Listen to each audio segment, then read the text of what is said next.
8ാം class Kerala പാഠാവലി ഒന്നിൽ നാം എന്ന മൂന്നാമത്തെ യൂണിറ്റിലെ മൂന്നാമത്തെ പാഠഭാഗമാണ് സ്വപ്നച്ചിറകുകൾ. ഈ പാഠഭാഗത്ത് മലാല യൂസഫ്സായി നടത്തിയ പ്രസംഗ ഭാഗമാണ് നമ്മൾ പഠിക്കുന്നത്.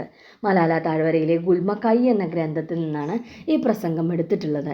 ഇത് മലയാളത്തിലേക്ക് വിവർത്തനം ചെയ്തിരിക്കുന്നത് ഡോക്ടർ ശുഭയാണ്. ഇനി ആരാണ് മലാല യൂസഫ്സായി എന്ന് നോക്കാം. പാകിസ്ഥാനിൽ നിന്നുള്ള ലോകപ്രശസ്ത വിദ്യാഭ്യാസ പ്രവർത്തകയും ഏറ്റവും പ്രായം കുറഞ്ഞ നോബൽ സമാധാന അവാർഡ് ജേതാവുമാണ് മലാല യൂസഫ്സായി. ലോകമെമ്പാടുമുള്ള പെൺകുട്ടികളുടെ വിദ്യാഭ്യാസത്തിനു വേണ്ടി അവർ പ്രവർത്തിക്കുന്നു. പാകിസ്ഥാൻ പോലുള്ള ഒരു രാജ്യത്ത് പെൺകുട്ടികൾ വിദ്യാഭ്യാസം നേടുക എന്നുള്ളത് വളരെ ദുഷ്കരമായ ഒന്നാണ്. ഒരു ദിവസം വൈകുന്നേരം സ്കൂൾ വിട്ടുവരികയായിരുന്ന മലാലയെയും കൂട്ടുകാരെയും താലിബാൻ സൈനികർ ആക്രമിക്കുന്നു. ആക്രമണത്തിൽ ഗുരുതരമായി പരിക്കേറ്റ മലാല കുറേ നാളത്തെ പരിചരണത്തിന് ശേഷം ജീവിതത്തിലേക്ക് തിരിച്ചു വരുന്നു. തുടർന്ന് മലാല ഫണ്ട് സ്ഥാപിച്ച് ലോകമെമ്പാടുമുള്ള പെൺകുട്ടികളുടെ വിദ്യാഭ്യാസത്തിനു വേണ്ടി പ്രവർത്തിക്കുന്നു. മലാലയോടുള്ള ആദരവ് പ്രകടിപ്പിക്കുന്നതിന് വേണ്ടി ഐക്യരാഷ്ട്ര സംഘടന 2012 ജൂലൈ 12 അന്താരാഷ്ട്ര മലാല ദിനമായി ആചരിച്ചിരുന്നു. അതാണ് മലാല ദിനം എന്നറിയപ്പെടുന്നത്. അതിൻ്റെ ഭാഗമായി നടന്ന മലാല ദിനാചരണത്തിൻ്റെ ഭാഗമായി മലാല ജനങ്ങളെ അഭിസംബോധന ചെയ്ത് നടത്തിയ പ്രസംഗത്തിൻ്റെ ഭാഗമാണ് നമുക്ക് പഠിക്കാനുള്ളത്. പാഠഭാഗത്തിലേക്ക് കടക്കുന്നതിന് മുമ്പ് തന്നിരിക്കുന്ന വരികളുടെ ആശയം നോക്കാം. ആയുധങ്ങൾക്ക് തോൽപ്പിക്കാനാവാത്ത ആത്മബലം, ജീവിതത്തിൻ്റെ അക്ഷരത്തിളക്കം. താലിബാൻ സൈനികർ വധിക്കാൻ ശ്രമിച്ചെങ്കിലും അതിന് കഴിഞ്ഞില്ല. മരണത്തെ മുഖാമുഖം കണ്ടിട്ടും അതിൽ നിന്നെല്ലാം രക്ഷ നേടിയ മലാല വീണ്ടും പ്രവർത്തനങ്ങൾ തുടങ്ങുന്നു. അതിനവർക്ക് ശക്തി നൽകിയത് അവർ നിരന്തരം എഴുതിയിരുന്ന അക്ഷരങ്ങളാണ്. ഇതിനെക്കുറിച്ച് മലാല തന്നെ പറയുന്നുണ്ട്. നോക്കൂ, ഒരു കുട്ടിക്ക്, ഒരു അധ്യാപകന്, ഒരു പേനയ്ക്ക്, ഒരു പുസ്തകത്തിന് ഈ ലോകത്തെ തന്നെ മാറ്റിമറിക്കാനാകും. ഇതുതന്നെയാണ് ഇവിടെ നൽകിയിരിക്കുന്ന വാക്കുകളുടെ അർത്ഥവും. ഇനി പാഠഭാഗത്തിൻ്റെ വായനയും വിശകലനവുമാണ്. പ്രിയപ്പെട്ട കൂട്ടുകാരി, ഈ മലാല ദിനം എൻ്റെ ദിനമല്ല. ലോകത്ത് അവകാശങ്ങൾക്കായി ശബ്ദമുയർത്തിയ എല്ലാ സ്ത്രീകളുടെയും എല്ലാ കുട്ടികളുടെയും ദിവസമാണ് ഇന്ന്. സമാധാനവും വിദ്യാഭ്യാസവും സമത്വവും നമ്മുടെ എല്ലാവരുടെയും അവകാശമാണ്. അത് നേടിയെടുക്കാൻ വേണ്ടി പോരാടുന്ന ഒരുപാട് പേരുണ്ട് ലോകമാകെ. ഞാൻ അവരിൽ ഒരാൾ മാത്രമാണ്. ഞാൻ സംസാരിക്കുന്നത് എനിക്ക് വേണ്ടി മാത്രമല്ല, എന്നെപ്പോലെ ആക്രമിക്കപ്പെട്ട എന്നാൽ അതിനെതിരെ ശബ്ദിക്കാൻ കഴിയാത്ത ആയിരങ്ങൾക്ക് വേണ്ടിയാണ്. സമാധാനത്തോടെയും ആത്മാഭിമാനത്തോടെയുമുള്ള ജീവിതവും വിദ്യാഭ്യാസവും സമനീതിയും അവർക്കും അർഹതപ്പെട്ടതാണ്. ആ അവകാശങ്ങൾക്ക് വേണ്ടിയാണ് ഞാൻ സംസാരിക്കുന്നത്.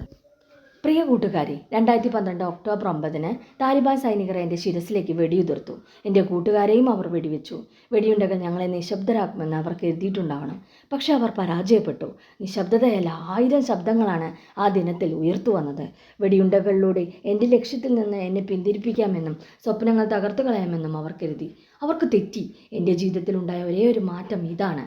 ഭയത്തിനും നിരാശയ്ക്കും പകരം ആത്മവിശ്വാസവും ധൈര്യവും കരുത്തും എന്നെ തളിർത്തിരിക്കുന്നു. അതെ, ഞാൻ പഴയ അതേ മലാലയാണ്. എൻ്റെ സ്വപ്നങ്ങൾ മുമ്പത്തേത് തന്നെയാണ്. ലോകത്തെ നയിക്കുന്നവരോട് ഞങ്ങൾക്ക് പറയാനുള്ളത് ഇതാണ്: നിങ്ങളുടെ മുൻഗണനകൾ മാറ്റി നിർണ്ണയിക്കുക.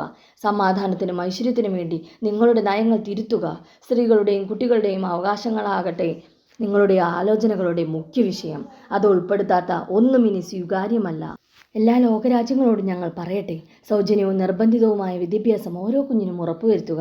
വേദനകളിലേക്കും മുറിവുകളിലേക്കും കുട്ടികളെ തള്ളിവിടുന്ന തീവ്രവാദവും അക്രമവും അവസാനിപ്പിക്കുക. ദരിദ്ര വികസ്വര രാജ്യങ്ങളിലെ പെൺകുട്ടികളുടെ വിദ്യാഭ്യാസം ഉറപ്പുവരുത്തുക. ലോകത്തിലെ എല്ലാ മതങ്ങളോടും ഞങ്ങൾ അഭ്യർത്ഥിക്കുന്നു: ജാതിയുടെയും വംശത്തിൻ്റെയും വർണ്ണത്തിൻ്റെയും ലിംഗഭേദത്തിൻ്റെയും എല്ലാ വിവേചനങ്ങളും അവസാനിപ്പിക്കുക. സ്ത്രീകൾക്കും ലഭിക്കട്ടെ തുല്യ അവസരവും തുല്യനീതിയും. കൂട്ടുകാരെ, ഓരോ കുഞ്ഞിനും തിളക്കമുള്ള ജീവിതത്തിന് അവകാശമുണ്ട്.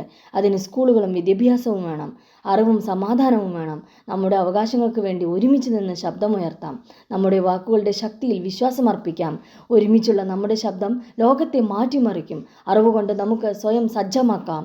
സ്നേഹത്തിലും ഐക്യത്തിലും ഒന്നാവാം. നമ്മളെ തടയാൻ ആർക്കുമാവില്ല. ഇതാണ് മലാല നടത്തിയ പ്രസംഗം. ഇതിൽ മലാല തൻ്റെ പോരാട്ടങ്ങളെക്കുറിച്ചും സ്ത്രീ വിദ്യാഭ്യാസത്തിൻ്റെ പ്രാധാന്യത്തെക്കുറിച്ചും മനസ്സിലാക്കി തരുന്നു.